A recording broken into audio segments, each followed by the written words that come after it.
A graça e paz, amém? Como você está nesta manhã? Tudo certo? Tudo vai bem? Como passaram a semana? Tudo tranquilo? Vocês me perdoem que hoje eu vou aproveitar do café. Dando então seguimento à nossa série, a gente já teve algumas aulas, certo? Hoje a gente vai começar então a quarta aula. Só relembrando um pouquinho, na primeira aula a gente falou sobre o que é oração na Nova Aliança, certo? Na segunda aula nós conversamos um pouco, deixa eu achar aqui que de cabeça eu não lembro, sobre oração como comunhão com o Pai, certo? Na semana passada nós estudamos um pouquinho e vimos a oração, um tema da aula foi o Espírito, ele ora em nós.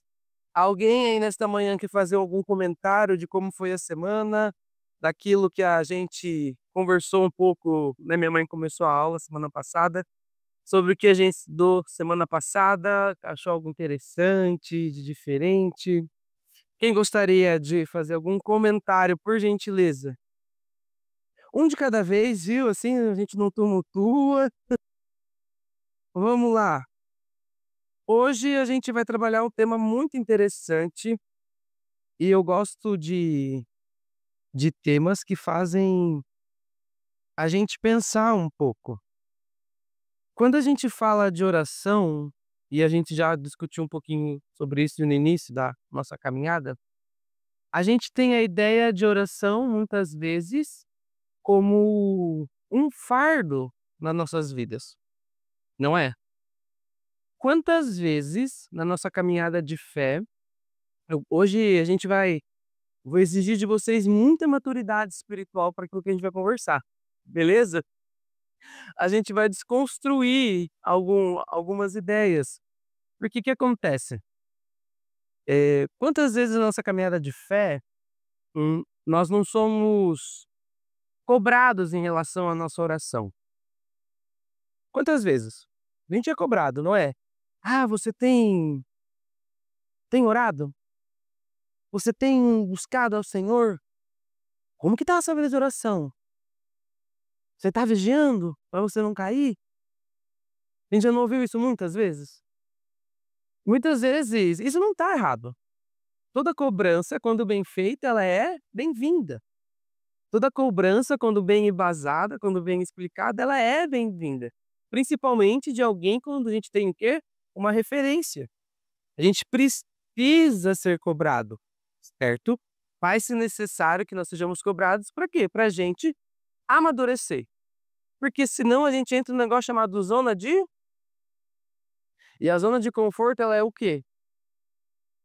Ela é destrutiva, ela é um perigo na vida da gente. Ela é muito complicada. Por quê? Quando a gente está na nossa zona de conforto, a gente não é estimulado ao crescimento. Quando a gente está na nossa zona de conforto, a gente não sente vontade de sair de lá. Por quê? Porque é bom. É gostoso estar lá, não é? É gostoso a gente não fazer uma dieta, não é verdade? Comer o que a gente quiser. Eu sou prova viva disso. Ter a liberdade de, né, comer até os rebocos da parede. Por quê? Porque isso é bom. Agora, quando a gente entra num regime, numa dieta, a gente sai da nossa zona de conforto. E nós precisamos. Mas essa cobrança, ela tem que ter o quê? Um cuidado. Para isso não se tornar o quê na nossa vida? Um fardo. Jesus fala o quê? Que o fardo dele é e suave. Então, a nossa caminhada de fé, ela não pode ser um fardo. Então, a oração na vida do crente, ela não pode ser um fardo. Porque além de você gostar de orar, você vai pegar o quê? Ranço, que a gente fala, né? Nossa, aí você vai orar assim: "Nossa, eu vou orar, porque depois a Marlene vai perguntar pra mim se eu orei. E aí eu não vou querer mentir." Aí você já vai começar a tua oração como? Nossa, num mau humor, numa má vontade. E nessas 3 aulas que a gente tem visto o quê? O contrário. de tudo isso? A gente tem visto e a gente tem construído a ideia de oração como o quê? Um relacionamento, algo leve. A cobrança tem que ter, a gente tem que ser cobrado, isso é lógico, mas de uma forma diferente. Então, o tema da aula de hoje é muito interessante, e ele é oração como resposta, não como obrigação. É muito diferente eu fazer algo em resposta de alguma coisa, ou eu fazer algo obrigado. Não tem diferença? Qual que é a grande diferença de eu fazer algo obrigado ou algo em resposta a alguma coisa? Que mais? Tranquilidade, a motivação, que mais? Quando eu sou obrigado a fazer isso, eu na verdade não quero fazer isso. E tudo que eu fizer obrigado não vai me acrescentar em nada. Nada que eu falo por mim, nada que eu faço obrigado, nada que eu sou obrigado a fazer, não gera não me leva a crescimento nenhum. É, academia você vai obrigado, mas pela força você ainda vê resultado. Mas ainda mais ou menos, porque se você chega na academia e faz de qualquer jeito, obrigado, o resultado não vem. Agora a outra face, quando eu faço alguma coisa em resposta àquilo, é totalmente diferente, não é? Quando alguém me pede uma gentileza, me pede um favor, e eu faço aquilo em resposta àquele favor, não é mais leve? Tudo que eu faço em resposta a alguma coisa, eu fui tocado por aquilo. E aquilo dentro de mim vai gerar o quê? Uma resposta. Vai gerar um desejo, vai gerar um anseio dentro de mim de fazer aquela coisa. Agora pensa isso na oração. Quando eu faço a oração obrigado, Deus até vai responder porque ele é bondoso. Eu não duvido disso. Mas quando eu faço oração em resposta àquilo que eu já recebi, não é totalmente diferente? Não é totalmente mais leve? Não é totalmente mais fácil? A resposta àquilo que Jesus fez por nós gera em nós um anseio muito, não um anseio de ansiedade, né? Mas gera em nós algo muito bom, porque a gente foi tocado por aquilo. De alguma forma, dentro da gente, aquilo nos motivou.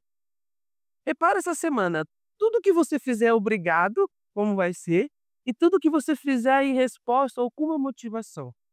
A diferença de como vai ser aquela situação. Isso muda completamente o que? A nossa cabeça. Porque isso que nos motiva.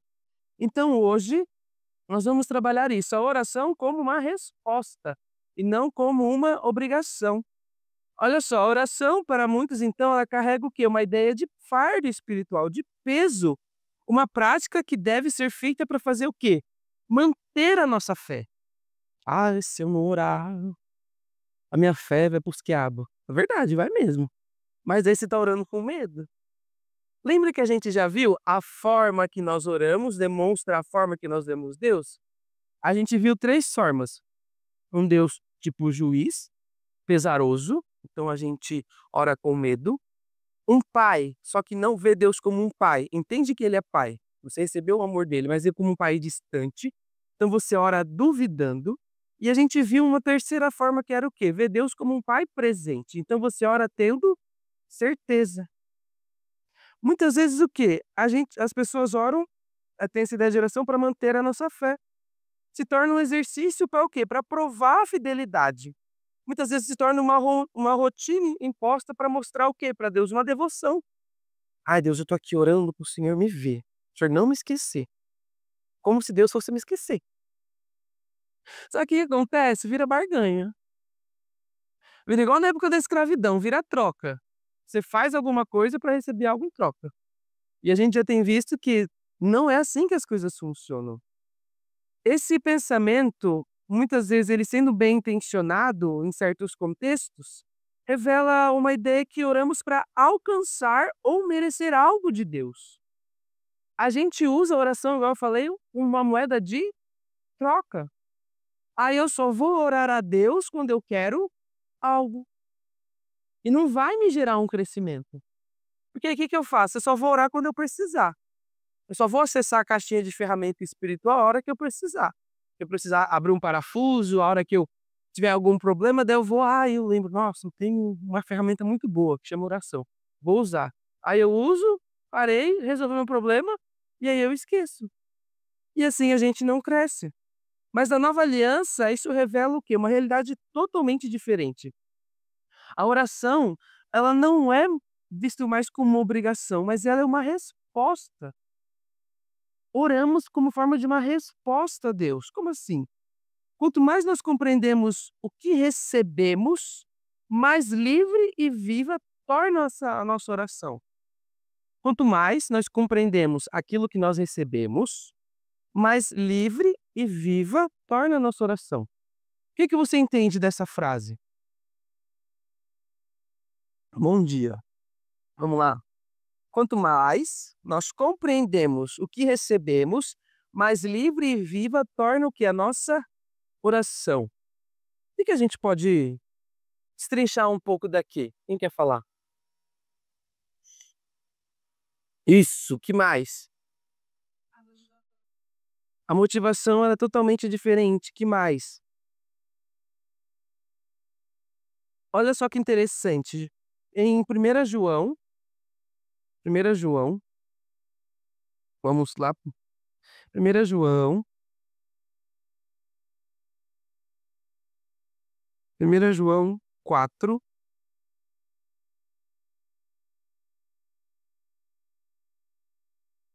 Isso. Essa passagem do 7 ao 21 fala sobre o amor de Deus, mas vamos ler ali o 18 e 19. 1 João 4, 18 diz assim: No amor não há, pelo contrário, o perfeito amor faz o quê? Lança fora. Lança fora todo medo. Porque o medo faz o quê? O medo produz tormento, a minha tradução diz assim, que o medo ele supõe castigo. Aquele que tem medo não está aperfeiçoado no... Agora olha o 19. Nós amamos por quê? Nós amamos por quê? A gente ama porque a gente é obrigado? A gente ama por quê? Consegue ver de novo o movimento de Deus para com o homem? Deus ia ao jardim, Deus enviou Jesus, Deus nos amou primeiro. Cara, isso é muito incrível. É sempre Deus com interesse em nós. Não é o meu eu com interesse nele. É o contrário. Então isso é o quê? Quanto mais nós entendemos o que recebemos, recebemos o quê? O amor dele. Exatamente. Não é uma obrigação. Mas nós entendemos perfeitamente nisso, a confirmação da palavra de Deus, que nós somos criados à imagem dele. Então já está em nós isso, já é a nossa raiz isso, de Deus ele vem até nós. Mas por que Deus tem esse interesse em nós? Porque o próprio Deus, ele sabe disso, ele reconhece isso, que nós somos imagem dele. Quando nós entendemos isso, aí fica muito fácil nos relacionarmos dessa maneira, em forma de resposta e não de cobrança. Exatamente. E tudo isso vai trabalhar numa coisa que eu gosto muito, que é a transformação da nossa mente. Então, esse princípio do amor que nós amamos porque ele nos amou, também se aplica aonde? Na oração. Nós não oramos para sermos amados. Não é isso. Você não ora para Deus te notar, para Deus te amar, para Deus te abençoar. Não. Mas porque já fomos profundamente amados. Minha cabeça explode. Aí você vai orar, você nem, né? Você fala assim, Senhor, eis-me aqui. Aí você não tem que pedir, você não vai mais pedir, não que você não possa pedir, mas você entende que tudo está pronto, Deus é tão perfeito que ele já fez tudo, já preparou tudo, agora a gente vai fazer o quê? Acessar. E para acessar eu tenho que fazer o quê? Entender. Você vê como a gente tem batido nessa tecla? Domingo após domingo, a gente sempre volta nessa ideia. Por quê? Porque a gente precisa entender. E para a gente entender, a gente tem que ouvir cada vez mais. Para que aquilo faça o quê em nós? Encuque, entre na nossa cabeça. Então, olha só, por que então nós não fomos amados profundamente? Toda verdadeira oração, então, ela nasce do reconhecimento desse amor. É uma o quê? Uma resposta espontânea de um coração tocado pela graça de Deus. Eu oro com o coração grato. Eu oro com o coração cheio de graça. A oração é a nossa resposta à realidade que é Deus. Ou seja, Deus não é um conceito abstrato que tentamos alcançar com palavras religiosas. Deus não é um ser místico poderoso que está, sei lá, aqui no altar parado. Não. Não há esse mistici esse mistici oh meu Deus, mi i isto. A língua também não acordou direito ainda. É totalmente diferente, não há essa religiosidade mais. A religiosidade ela mata. A religiosidade ela te trava. A religiosidade não faz você avançar. Certo. Ela te exatamente. Quando a gente é religioso, a gente não entendeu o que Deus fez. Nós não entendemos ainda o que Deus fez. Aí, Natan, você está falando então que a religião é ruim? Não. É a religiosidade. É diferente. A igreja ela precisa existir. Ela tem que existir. Por quê? Por que é necessário que a gente tem que ter a igreja? Uma porque Jesus vem buscar a igreja dele, não pessoas.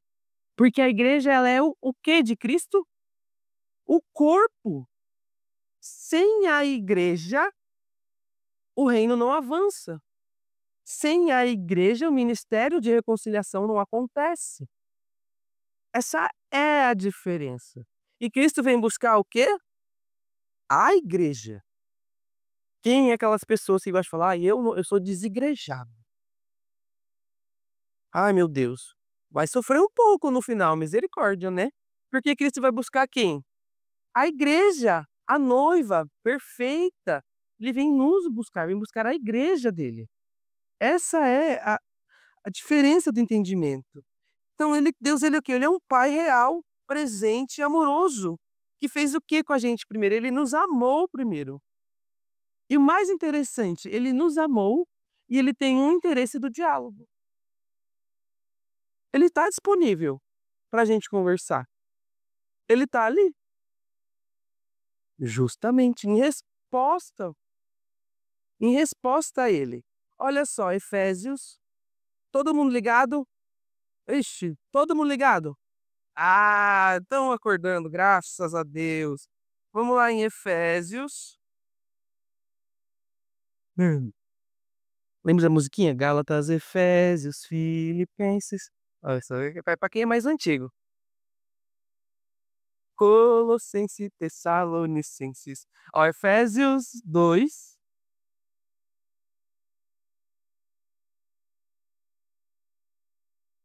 Quatro ao 6. Olha só o que essa palavra nos lembra. Versículo 4 diz assim: Todavia, Deus que é rico em pelo seu muito amor, grande amor, ou seja, não é pouco. É o quê? Como diria o mineiro, é demais da conta. Vai além, transborda. Já aí a gente já cai num outro assunto que eu amo, que é sobre vida abundante. Tipo assim, supera tudo. Deus não dá pouco. Deus não é um Deus de miséria que vai te dar migalha. Deus não criou a gente para viver na beira da mesa comendo só o farelinho do pão. Não. Deus criou eu e você para a gente sentar na mesa e desfrutar do quê? Do banquete. A gente já viu isso. Então, o seu muito amor, o seu grande amor, então transborda com quem nos amou. Deu-nos vida juntamente com quem? Com Cristo, quando ainda estávamos mortos em transgressões. Pela graça nós somos Deus nos fez o que conosco? Nos ressuscitou com Cristo. Com ele nos fez aonde? Amém? Recebe isso na sua vida, amém? Creia nisso, Deus fez eu e você para estar aonde? Assentado aonde? Nos lugares nos celestiais, junto dele. Meu Deus, isso é muita graça. Dá para ir embora. Pode falar.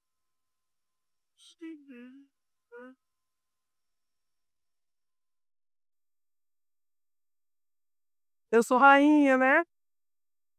Eu sou sacerdote, eu tenho acesso à presença dele o tempo inteiro. Mas e isso é um trabalho constante. A gente pode ir embora já. Para mim, cara, Deus fez eu e você. Não tem outra opção. A outra opção é a gente que escolhe. Mas para estar onde? Ele nos ressuscitou com Cristo para estar sentado debaixo da mesa? Não.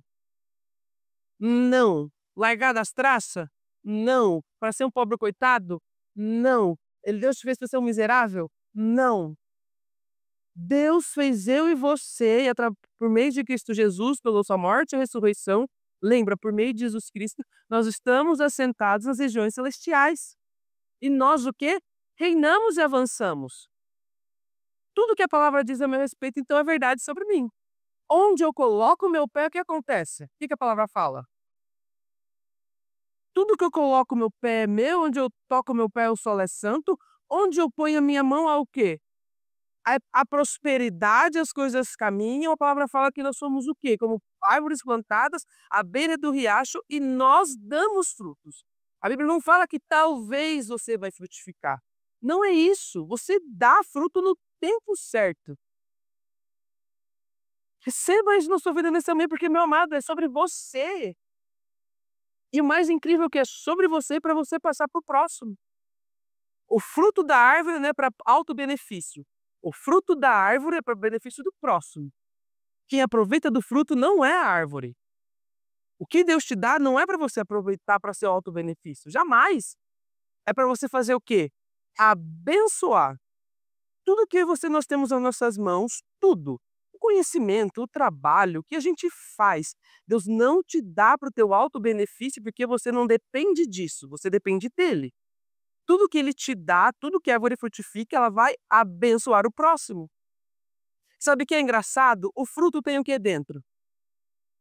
Uma semente. Então você está semeando, então quando você dá, vai frutificar, e eu tenho a plena certeza que o quê? Aquele fruto vai gerar um fruto para você.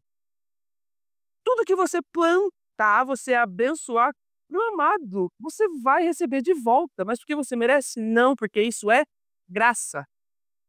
Isso, assim, é até notório na própria vida. E eu vejo, assim, que isso é não é mais poderoso, que não existe isso, né. Ele é poderoso e gigante, principalmente na vida financeira. Porque tem rico que vive como pobre e tem pobre que vive como rico. Quando eu tenho essa visão que eu já reino, que eu não dependo do que eu ganho, mas que eu dependo daquele que é meu, aí eu tenho uma vida em abundância. Eu não preciso ter tudo o que eu quero, porque a minha vontade é carnal, não é espiritual. Então, quando eu abençoo sem pensar, com medidas, mas dou, aí eu sei o que é viver assentado nas regiões celestiais. Então isso é muito interessante. E é tão interessante isso, Natan, que isso é para a vida de oração.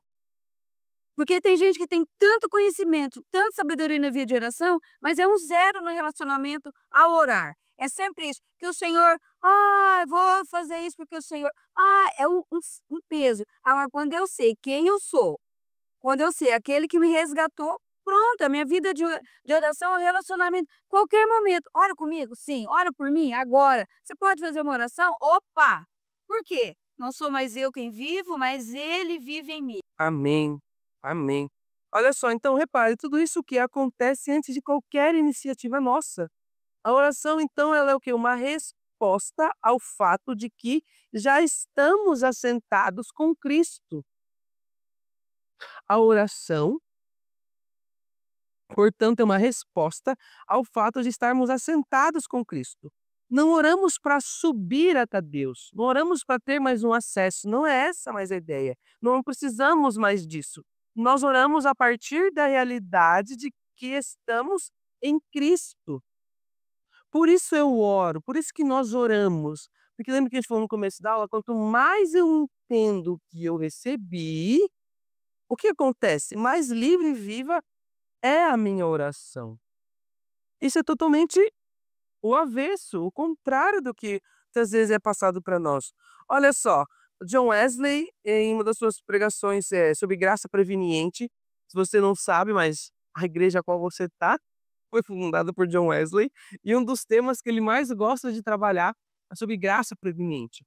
Ele divide a graça em 5 pontos, e um desses pontos chama-se graça preveniente. O que que é a graça preveniente? É a graça que nos alcançou antes mesmo de nós termos nos convertido. Wesley fala então que existe naturalmente no coração do homem o desejo de buscar a Deus. Então, quando o homem toma a atitude de aceitar a Deus, ele tomou essa atitude devido à graça preveniente. A graça então que antecede a sua própria decisão. Então, Wesley enfatiza, né, parafraseando ele, enfatiza que todo movimento em direção a Deus começa onde? Em Deus. Porque se há dentro de mim, o desejo que há dentro de mim de buscar a Deus vem de Deus, então esse meu desejo de buscar a Deus não vem de mim, vem dele. Eu acho isso muito interessante. O Wesley é muito inteligente. Por quê? Aí eu já começo a ligar meus pontos na minha cabeça e eu já vou além. Porque lá no início, quando Deus nos criou, Deus ele soprou o fôlego de vida em nós. E a palavra ali no hebraico, o termo ali, o Espírito de Deus é uma parte de Deus. Então, quando o homem foi criado, se tem uma parte de Deus, porque ele compartilhou conosco. Então, parte desse princípio que dentro de nós, de buscar a Deus, esse anseio vem. Por quê? Porque nós já temos uma parte de Deus em nós. Que foi ele que nos criou. Ah, também as pessoas que estão desviadas, que não conhecem o Senhor. Sim, todos nós viemos dele. Nós nascemos no pecado. É uma coisa. Mas dentro do homem, na alma humana, ali há um espírito. E ali aquele desejo, aquele anseio, quando a pessoa toma a atitude de levantar a mão e dizer que aceita o Senhor, esse desejo, Wesley fala que não partiu da pessoa, mas partiu de Deus. Olha só que interessante. Então, esse movimento em direção a Deus começa onde? Com Deus mesmo. O Wesley ele escreve basicamente assim: todo desejo verdadeiro de buscar o Senhor já é uma prova que o Senhor está buscando você. Todo desejo verdadeiro de buscar ao Senhor já é uma prova do interesse de Deus em buscar a você. Então, quando nós oramos, é porque já estamos sendo o quê? Atraídos pela presença divina, certo? A oração, então, ela é o quê? Um eco de uma voz que nos chamou primeiro. A oração, então, ela é o quê? Uma resposta a isso. Amém? Todo mundo ligado até aqui? Mais ou menos. Todo mundo ligado? Todo mundo ligado? Olha só, Hebreus 10, vamos lá? Hebreus.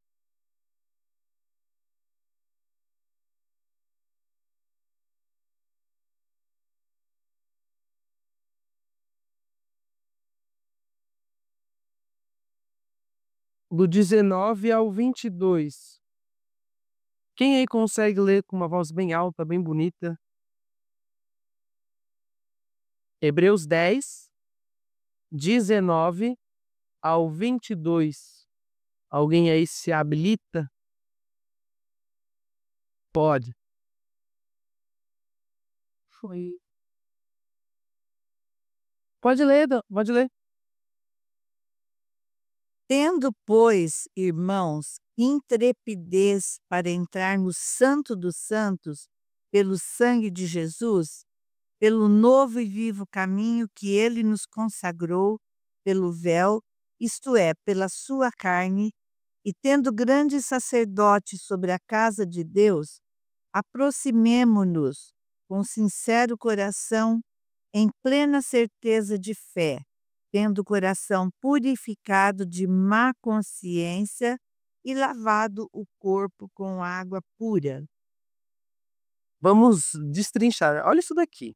Minha tradução diz assim: Vamos prestar atenção nas palavras utilizadas aqui. Portanto, irmãos, minha versão diz assim: temos plena confiança. Nós temos a plena confiança para fazer o quê? Entrar aonde? Pelo sangue de quem? Os santos dos santos no templo, ele era o local onde a Arca da Aliança estava. E a Arca da Aliança representava o quê? A presença de Deus, certo? Então, nós temos o quê? Plena confiança para entrar aonde? Nos santos dos santos. Por meio do quê? É por meio de mim? É pelo meio da Isa? Por meio da Li? Não. É por meio de quem? O sangue de Jesus. A obra consumada na cruz, derramado lá naquela cruz. Por um novo e vivo caminho que ele nos abriu por meio do véu, isso é, do seu corpo. Temos, pois, um grande sacerdote sobre a casa de Deus. Olha só, temos, pois, um grande sacerdote sobre a casa de Deus. Nós somos sacerdotes, nós podemos acessar, nós podemos usufruir, nós podemos viver, nós podemos receber isso. Sendo assim, o 22 fala assim: aproximemo-nos de Deus com um coração o quê? E com pleno o quê? Convicção de fé, tendo os corações aspergidos para nos purificar do quê? Da nossa cabeça, da nossa mente culpada. A mente humana sempre vai querer tendenciar para a culpa. Sempre vai querer. Pode falar. Microfone com a Carlinha, por gentileza. Enquanto você ministrava, fez sentido para mim o seguinte, às vezes pode fazer sentido para alguém, que nós, ser humanos, somos condicionados sempre, desde que nascemos, a ter um padrão, né? Isso é social, somos seres sociais. Aí o exemplo que eu quero dar assim, a gente sempre estamos condicionados, por exemplo, eu vou trabalhar, tem um patrão lá, na hierarquia, e aí, com o meu serviço de excelência, eu recebo, né? Se eu vou para a academia, com a minha excelência no treino, eu recebo, né? Então, tudo parece nos ser condicionado. Então, eu acho que o que nos leva a ter esse convívio de oração com Deus é justamente isso. A gente acha que é um condicionamento, né? E, na verdade, não. E para nós, o que acontece? Ou a gente sente culpa, como mesmo você colocou, eu não sou boa o suficiente, eu tenho que ler bastante, eu tenho que aprender o suficiente para mim poder agradar a Deus. Ou seja, o patrão existe da gente, né? E aí também tem os dogmáticos. Ou seja, eu preciso de uma perfeição que só assim eu tenho que fazer assim, eu tenho que ser assado, eu tenho que fazer tal, e assim eu vou agradar o coração de Deus. Eu acho que o que há de dificuldade é a gente entender a grandeza que Deus é amor, ele derrama amor e, por consequência, desse relacionamento que é simples, isso acontece. Com certeza. E eu vou além. Tudo. A gente vai voltar para onde de novo? Gênesis. Quando o homem. A explicação da forma que o homem vive hoje. Esse exemplo é maravilhoso, muito obrigado. Quando o homem é expulso do jardim, o que Deus fala para o homem? Que ele ia viver do quê?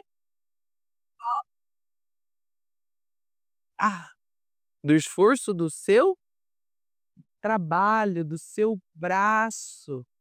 Por isso que vivemos assim. Por isso que o mundo vive assim. Pelo esforço do braço. Porque eu tenho que fazer para receber.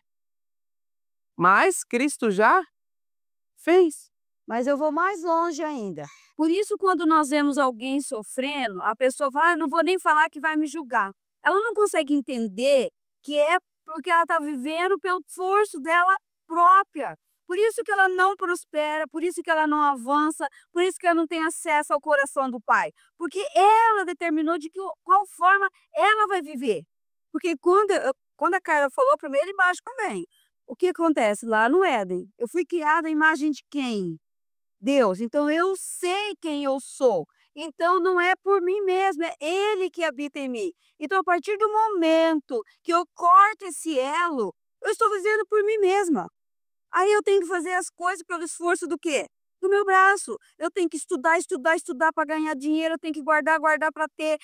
Eu vivo nesse jugo. Agora, quando eu sei, ele vive em mim, eu dependo dele, eu não preciso disso. Não que eu não vá fazer essas coisas. É como igreja, né? Eu tenho encontrado desigrejados, irmãos, e eu vou para cima mesmo.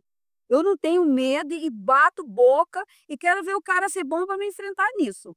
Ah, mas eu não preciso da igreja. Eu falei, pronto, acabou a nossa conversa aqui. Porque a Bíblia diz que ele vem buscar a igreja. Ai, daquele crente que não precisa da igreja. Ele vai ficar aqui. Acabou. Ai, eu não preciso de igreja, eu vivo sozinho. Você vai ficar aqui. Então, olha só, o que interessante que Hebreus 10, 19 a 22 fala, nós nos aproximamos de Deus o quê? Com um coração sincero e com o quê? Com plena convicção de fé. Aqui a confiança não é gerada por uma disciplina ou por um merecimento, mas pelo quê? Pelo sangue de Jesus.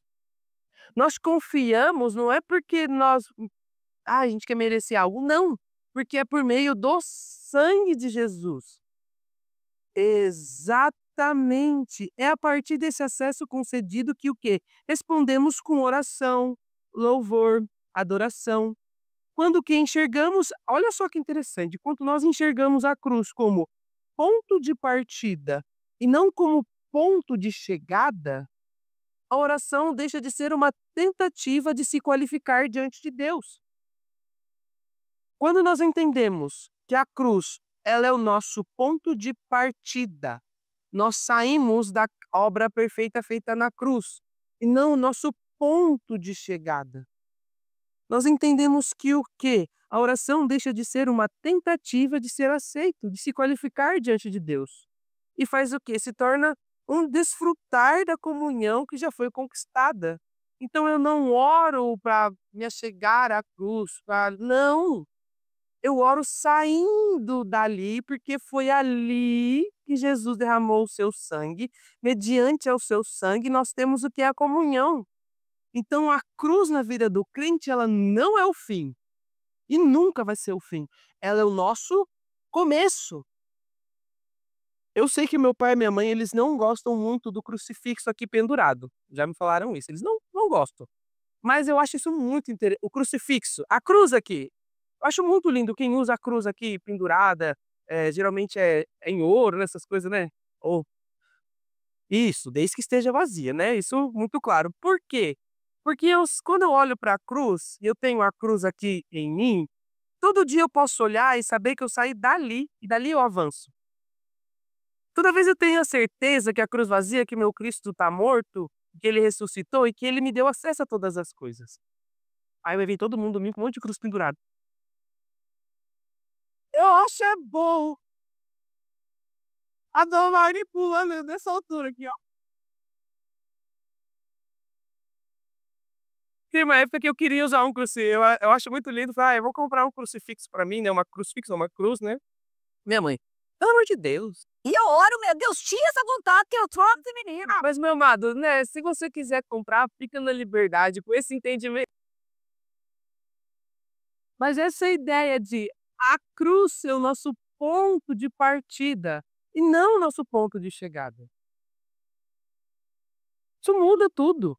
Mas é porque a gente tem a facilidade de ir até a cruz, né? Por isso que nós oramos, Senhor, nos ensina a viver além da cruz, né?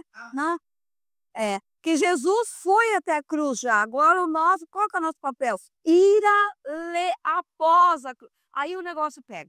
Porque a gente vai bem direitinho até a cruz. Depois. Olha só, então, quando nós entendemos isso, a oração ela para de ser algo para nós merecermos, alcançarmos, mas o que? Se torna uma comunhão com Deus. Porque eu entendo aquilo que Jesus fez ali. Desculpa. Billy Graham diz assim, que a oração é tão natural quanto respirar para quem já nasceu de novo. A oração é tão natural quanto respirar para quem já nasceu de novo. Olha só que interessante. Quando um novo nascimento nos alcança, algo se acende dentro de nós. Um desejo de falar com o Pai, de estar com Ele, de compartilhar nossa vida com Ele. Não porque temos medo da punição, não é porque ou queremos conquistar a bênção, não é isso. Mas é porque Ele é tudo o que temos e tudo o que queremos. Ele é a nossa fonte. Essa oração ela é livre, é sincera, é em resposta ao amor. Olha só, Bill Johnson diz assim: a oração não é uma forma de convencer Deus a fazer algo. É a forma de cooperar com ele, com ele, é a forma de cooperar com o que ele já está fazendo. Eu não oro querendo convencer a Deus, não. Eu oro em forma de cooperar com aquilo que ele está fazendo em nós. E isso muda tudo, pode falar. Você falou uma coisa assim, né, a oração, principalmente quando você vai para a oração, primeiro agradecendo. Quando a gente é tocado, e eu acho não, mas eu não gosto de falar. Eu tenho certeza que o Espírito Santo te orienta nesse caminho, Exato. e como é tranquilo. Amém. Fica leve, né? Olha só, então, isso muda tudo. Ao invés de orarmos como quem implora, oramos como quem se alinha a Deus. Não estamos mais na posição de escravos pedindo migalhas, mais do que de filhos que se alinham com o coração do Pai. Oração não é é, é uma comunhão, não é uma transação, não é pra gente ficar trocando as coisas. Não. Eu não oro visando, querendo mudar, não é uma transação. Mas é o que? É comunhão. Não é negociação, oração não é bolsa de valores. É diferente, é a comunhão com Deus. Romanos 12, 1 e 2 diz assim: portanto, irmãos, rogo-lhes pelas misericórdias de Deus que se ofereçam em sacrifício vivo, santo e agradável a Deus. Esse é o culto racional de vocês. Não se façam o quê? Se amoldem ao padrão desse mundo, mas Transforma-se pela renovação da vossa mente. para que sejam o quê? Capazes de experimentar e comprovar o quê? A boa, agradável e perfeita vontade de Deus. Acho tão maravilhoso que a gente fala, fala, fala, fala, a gente sempre volta aqui. Isso é incrível. A palavra de Deus, ela é muito perfeita. Olha só, isso daqui, ó, o portanto aqui, ó, é algo crucial. Paulo, então, antes desse capítulo 12, ele passa, então, esses 11 primeiros capítulos explicando a salvação pela graça, a justificação pela fé, a obra de Cristo. E agora ele diz assim, portanto, né? Então, se a gente puder trocar esse portanto, seria tipo, em outras palavras, a nossa entrega, o nosso culto, a nossa oração, isso que é a resposta às misericórdias de Deus, não a barganha. Então, portanto, aqui, irmãos, rogo-lhes pela misericórdia de Deus, né? Então, a nossa entrega, o nosso culto em resposta a isso, não como fardo, mas como resposta. Eu me rendo como resposta àquilo que Deus já fez por mim, não é uma barganha. A oração, então, se torna uma o quê? Uma liturgia viva, espontânea e relacional. Ela não nasce mais do medo, mas nasce da fé, porque nós cremos que nós recebemos. Não é resultado de regras, mas de o quê? De uma nova natureza. O que o Espírito Santo faz? Ele testifica com o nosso espírito que somos filhos. Já vimos isso, vamos relembrar. Romanos 8, Romanos 8, Romanos 8:12. Opa, Romanos 8:16, perdão. A gente já viu isso, e o que diz aqui, ó? Romanos 8:16 diz: o próprio Espírito testemunha ao nosso espírito que somos o quê? Filho de Deus. Essa é a certeza que nos move a oração. É porque fomos o quê? Adotados que nós oramos. É porque temos acesso que nós entramos. Qual que é o nosso tema? Portas abertas. Esse acesso foi nos dado, por isso que nós entramos. É porque fomos o que recebidos que nós chegamos. O Espírito, aqui na minha Bíblia, fala que o Espírito Santo testifica, é uma coisa muito. Ele dá certeza, ele testemunha, ele fala para mim, fala para você dentro do meu espírito que o quê? Que eu sou filho. Então, ao vivermos nesse lugar de resposta, a oração deixa de ser um peso e se torna um prazer. Mesmo em meio às lutas, mesmo quando as palavras faltam, a consciência de que o Pai nos ama e está presente muda tudo. Até a gente ficar em silêncio se torna uma oração, pode falar. Falando sobre isso, Nathan, eu lembrei do versículo que foi a base do estudo da célula da semana passada, E para mim foi uma palavra rema mesmo. Eu tenho me pegado lembrando disso quando vem alguma circunstância, que está lá em Isaías 26, no versículo 3. Tu, Senhor, guardarás em perfeita paz aquele cujo propósito está firme, porque confia em ti. E eu vejo a importância da gente conhecer a palavra, porque na oração, quando a gente conhece a palavra, igual eu falei no início, tem coisas que já não precisam mais ser o alvo da nossa oração, porque, por exemplo, aqui ele está dizendo, quando a gente tem os propósitos, quando a gente tem uma vida pautada, né, em agradar ao Senhor na vontade do Senhor, a gente pode ficar tranquilo, se a gente confia no Senhor. Ele estava falando aqui, ele vai guardar a gente, nós estamos guardados, nós estamos protegidos, e isso realmente a gente tinha que colar na porta da geladeira, do guarda-roupa, né? Se lembrar, porque todo dia eu tenho certeza que, assim como eu, a gente tem ali treme na base com algumas coisas, mas igual você falou, a oração ela traz isso pra gente, falou, não, eu confio no Senhor e eu tô guardado. Então, isso falou muito ao meu coração, né? Tem sido realmente uma palavra rema, igual a Marli ensina a gente, né? Pra inculcar. Isso é muito incrível. Por isso, então, que na nova aliança aprendemos que a verdadeira oração começa onde termina a nossa tentativa de merecer. Oração não é uma performance espiritual, ela é um encontro de amor. Olha só que Salmos 116, vamos lá. Salmos 116. 1 e 2. Salmos 116, 1 e 2. Olha só que o salmista fala. Todo mundo junto? Amém. Eu amo o Senhor porque ele me ouviu quando eu lhe fiz as minhas súplicas. Ele inclinou os seus ouvidos para mim. Eu o invocarei toda a minha vida. O salmista não ora para ser amado. Ele ora porque ele foi ouvido. É uma resposta, por isso que ele ora. Eu amo o Senhor porque o Senhor, ele ouviu. Ele tem a plena certeza de que ele foi ouvido. A resposta de Deus gera uma resposta no homem.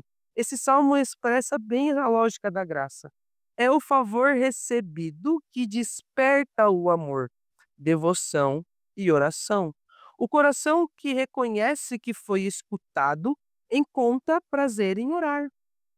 A inclinação de Deus desperta a inclinação do nosso espírito. Olha só, Isaías 30, Isaías 30, 18 e 19. Olha só, Isaías 30, 18 e 19. Contudo, o Senhor espera o momento de ser bondoso com vocês. Ele ainda se levantará para mostrar-lhes compaixão, pois o Senhor é Deus de justiça. Como são felizes todos os que nele esperam. Ao povo de Sião, que mora em Jerusalém, você não vai chorar mais. Como ele será bondoso quando você clamar por socorro. Assim que ele ouvir, ele responderá. Deus, então, ele deseja se revelar como alguém que está o quê? Atento, pronto para agir, em resposta ao nosso clamor. E mais, o texto fala que ele espera para ser bondoso. A oração, então, ela nasce desse coração revelado, de um Deus que anseia pela comunhão. E olha que interessante, ele escreve assim que ele ouvir. Então, precisa haver em nós esse primeiro passo, em orar. Porque assim que ele ouvir, ele vai responder, ele vai entrar, né? E aí a gente ora por quê? Em resposta. E ele só confirma que ele vai nos ouvir. Zacarias 13, 19. Olha só, Zacarias 13, 9. 13, 9. Colocarei essa terça parte no fogo e refinarei como prata e o purificarei como ouro. Ele invocará o meu nome e eu lhe responderei. É o meu povo, direi, e ele dirá: o Senhor é o meu Deus. Aqui vemos claramente a dinâmica da resposta. Não é um chamado à obrigação, mas a comunhão. Deus se apresenta como aquele que escuta, responde e se deixa conhecer. Deus está disponível, isso é incrível. Ele está ali. Ele fala que ele vai responder. Em nenhum momento Deus vai se negar.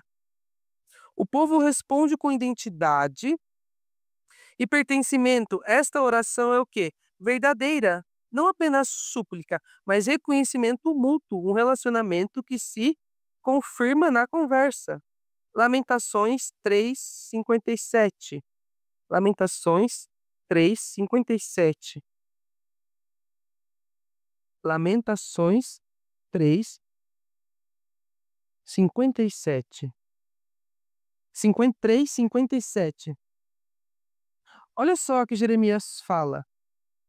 Tu te aproximaste quando a ti clamei e dissestes o quê? Não tenha medo. A oração é o quê? A oração é resposta, sim, mas também é lugar de encontro com a presença que acalma.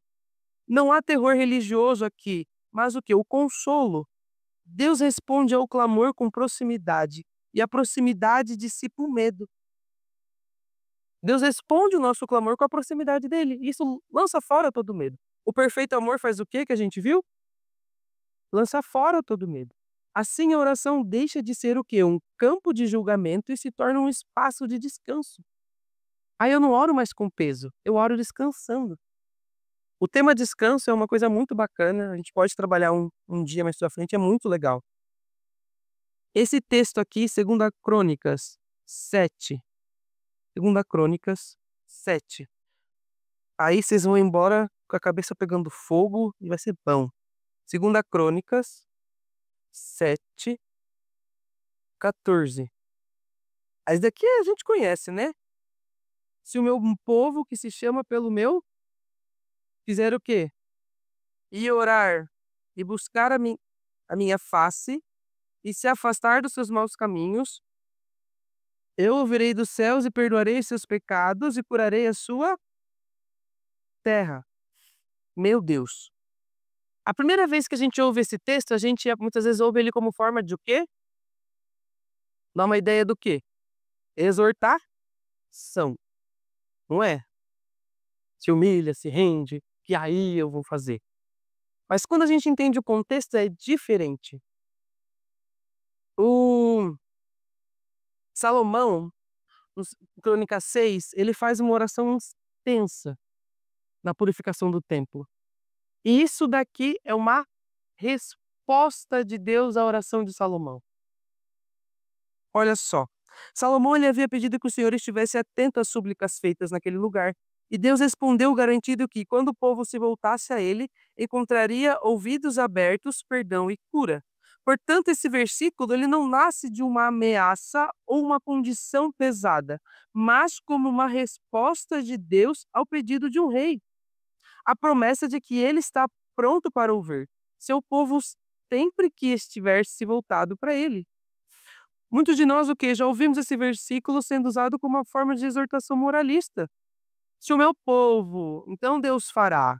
Isso pode transmitir a ideia de que Deus está distante, esperando que façamos algo grande ou difícil para que ele finalmente se mova. Mas olha só que interessante, quando olhamos com atenção ao contexto da aliança e à revelação do caráter de Deus, vemos que esse texto não é um peso colocado sobre os ombros do homem, mas um chamado gracioso de um pai que já se revelou e já deu seu nome ao seu povo.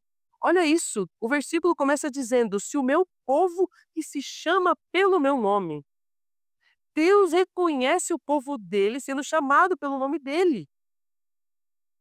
Não busca ser aceito, mas porque já é aceito. Esse é o fundamento da graça. Não busca ser. Deus chama antes mesmo de sermos capazes de responder.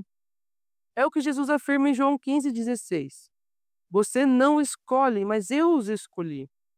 Lembra-se, o movimento não começa em nós, começa onde? Em Deus. A oração, portanto, não é um esforço para convencer a Deus, mas uma resposta da sua escolha. Olha só, é aqui que precisamos entender que humilhar-se, orar e buscar a face de Deus não são condições para sermos amados. A linha é muito tênue da forma que a gente olha esse texto. Se a gente entende isso como um peso, A gente vai fazer isso por merecer. Eu vou me humilhar para Deus me responder, para os meus pecados serem perdoados. Mas olha só que interessante. Ah, é aqui que precisamos entender que humilhar-se, orar e buscar a face de Deus não são condições para sermos amados, mas o quê? Uma expressão da nossa rendição a um amor que já foi recebido. A humilhação não é moeda de troca, mas um reconhecimento. Quanto mais nós nos rendemos, mais nós recebemos. Mas nos rendemos por quê? Porque fomos amados. Não nos rendemos para receber. Consegue entender a diferença? Olha só, mas nós reconhecemos, Senhor, eu não sou o centro, tu és.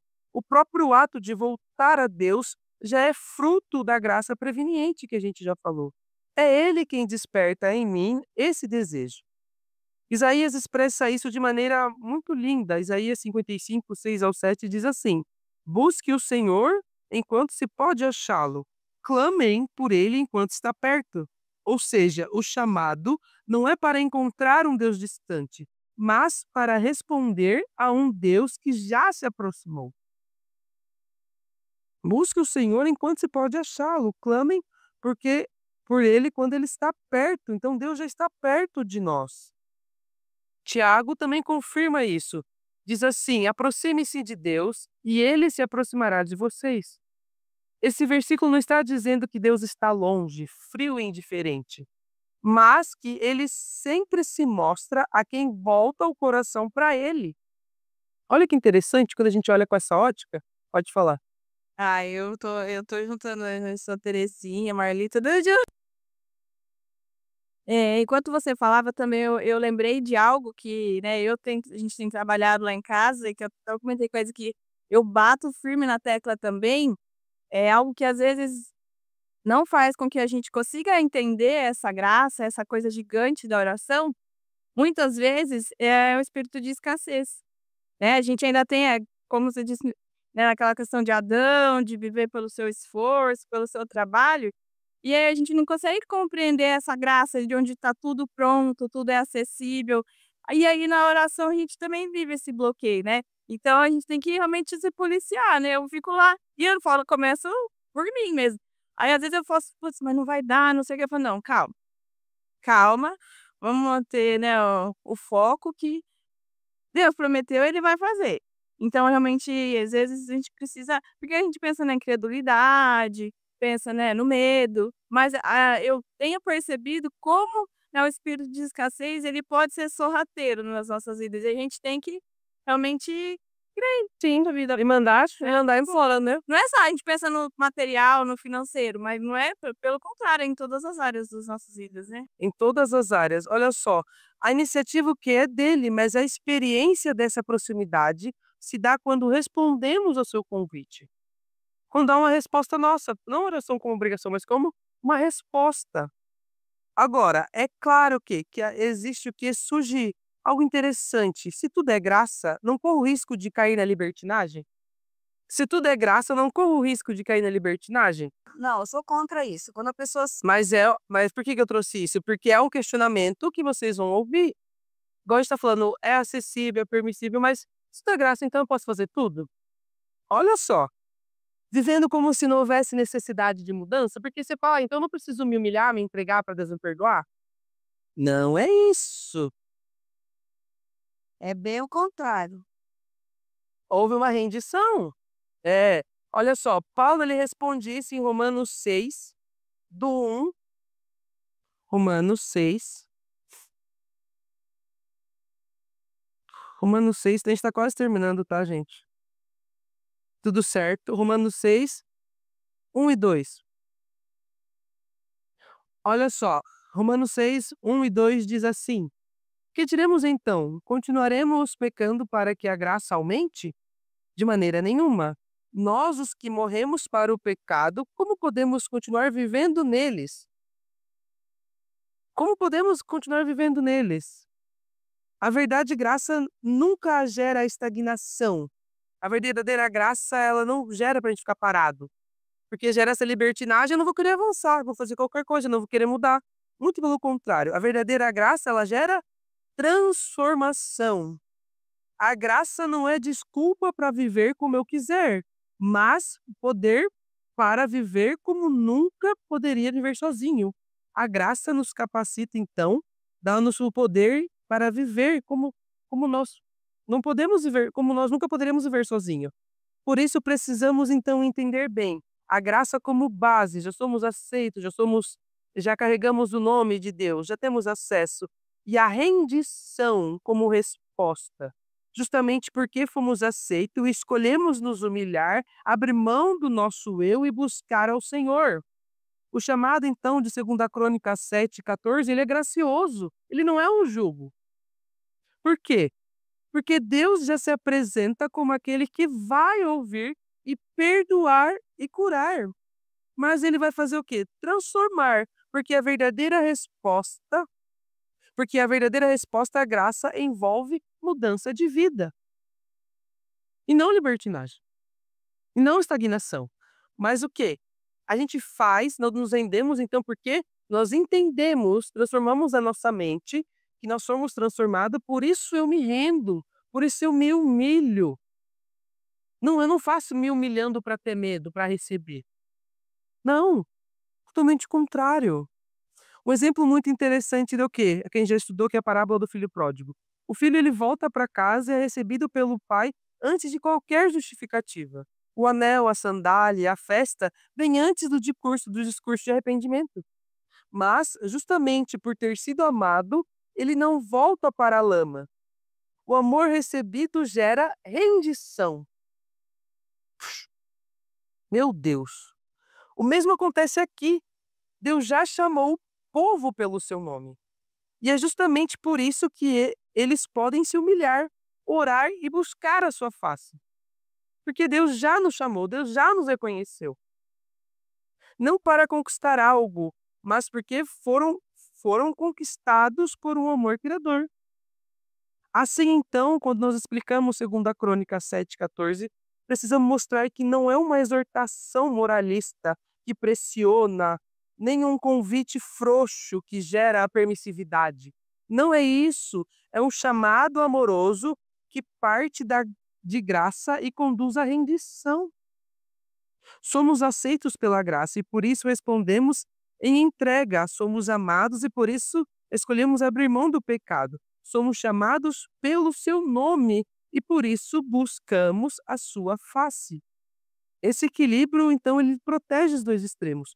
Do moralismo, que coloca o peso no homem e tira o foco da graça, e da libertinagem, que esvazia o chamado à transformação.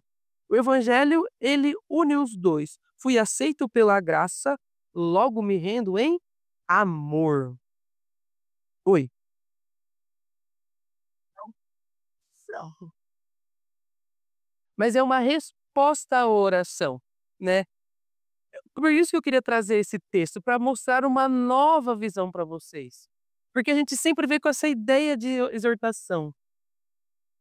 Mas que eu me rendo porque eu entendo, a minha mente foi transformada, eu tenho um novo nascimento. Lembra? É o meu espírito que reina. Eu entendi, eu me rendo em amor ao Senhor, eu me humilho a Ele. E por isso que aí nós temos o acesso. Porque se a gente tem a ideia de ser algo condicionante, a gente fica preso à nossa força. E aí o que mudou o contexto? Ali a gente está também aonde? No Antigo Testamento. A gente não vive mais aquele tempo. A gente vive o tempo da graça. Entende? E aí, por isso que eu queria trazer isso para vocês. Porque a gente tem uma visão nova sobre isso.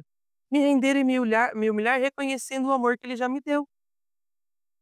Isso, e aí, exatamente por meio de Jesus. Olha só, para a gente finalizar, Sofonias 3:17. Isso, Sofonias 3:17. Diz o quê? O Senhor, o seu Deus, está em seu meio, poderoso para salvar. Ele se regozijará em você, com o seu amor a renovará. Ele se regozijará em você com brados de alegria. Como é que tá a versão de vocês? Pode. O Senhor teu Deus está no meio de ti, poderoso para salvar-te. Ele se deleitará em ti com alegria, renovar-te-á no seu amor, regozijar-se-á em ti com júbilo. Meu Deus, olha isso, essa é a postura de Deus. O Senhor, ele é poderoso para salvar, ele se regozija em nós com alegria. Ele se alegrará com brados de júbilo. Se essa é a postura de Deus diante do seu povo, como que nós não respondemos a isso? Se o próprio Deus se alegrará. Isso não é incrível? Ele está afirmando. A oração, então, eu acho interessante essa visão aqui que ele fala aqui, que ela não brota de um peso, mas como se fosse uma dança, uma música, é um eco em um Deus que canta sobre nós. Esses textos, então, ampliam a visão de oração como resposta amorosa e espontânea.